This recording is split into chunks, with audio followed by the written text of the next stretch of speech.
Hi everyone, in today's video I'm going to do a bit of a guide on Styx Ferry, which is like a minigame event that happens in Seiya Legend of Justice every now and then.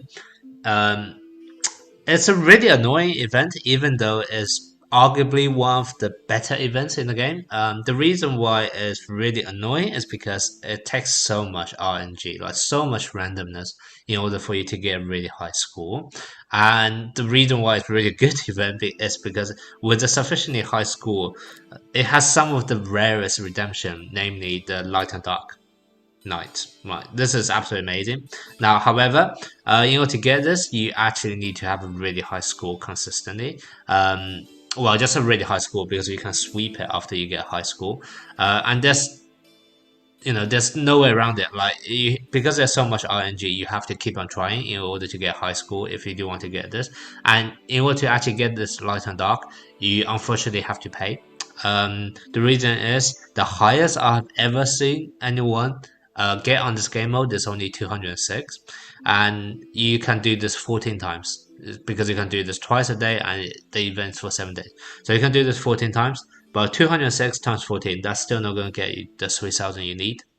So unfortunately, you absolutely have to pay in order to get this light and dark chest if you want it. If you are going for free to play, it's actually a lot easier because now, so if you're free to play, obviously the best thing you can get is this 5-star night selection. So unfortunately, you won't be able to get this light and dark, but still, you are still getting a very good deal because you're still getting a really rare kind of golden arrow knight out of it. So it's still a really good thing.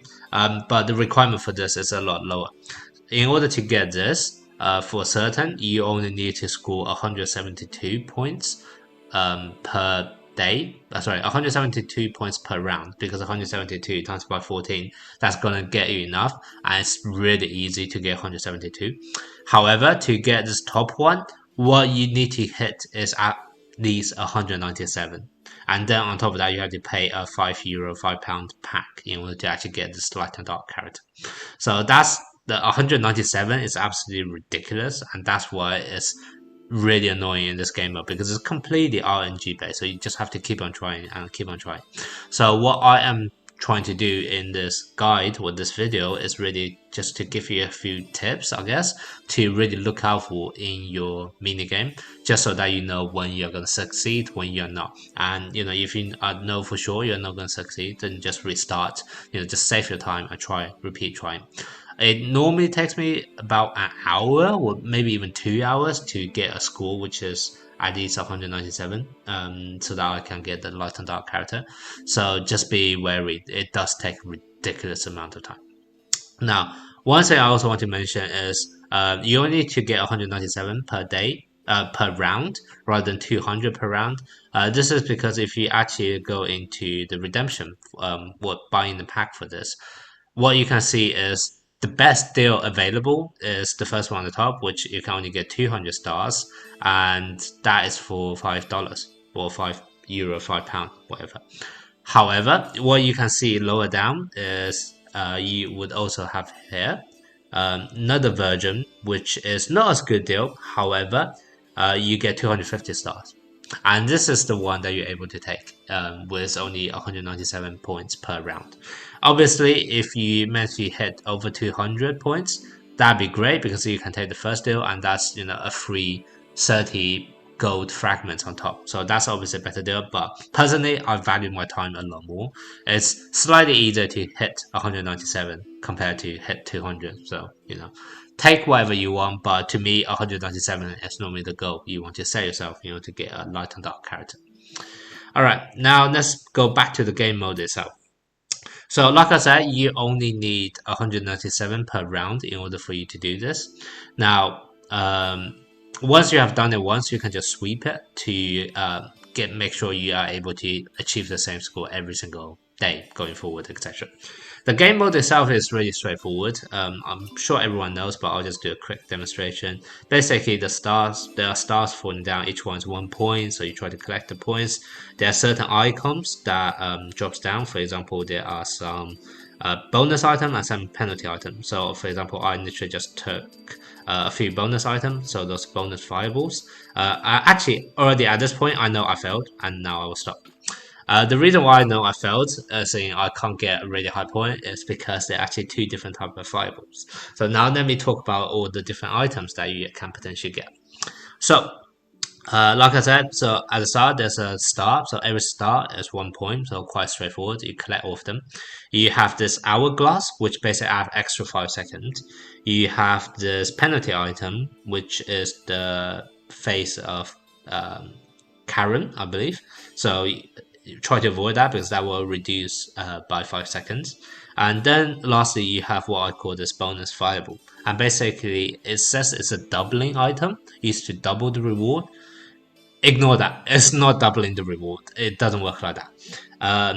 Actually, the actual fact with this fireball item is that there is a difference of a fire. Basically, there are two different type of fireball items, even though they look identical. One is a 3 multiplier, one is a 4 multiplier. Basically, in one version of the fireball, what you see is 3 stars per row. Another version of the fireball, if you catch it, you'll see 4 stars per row.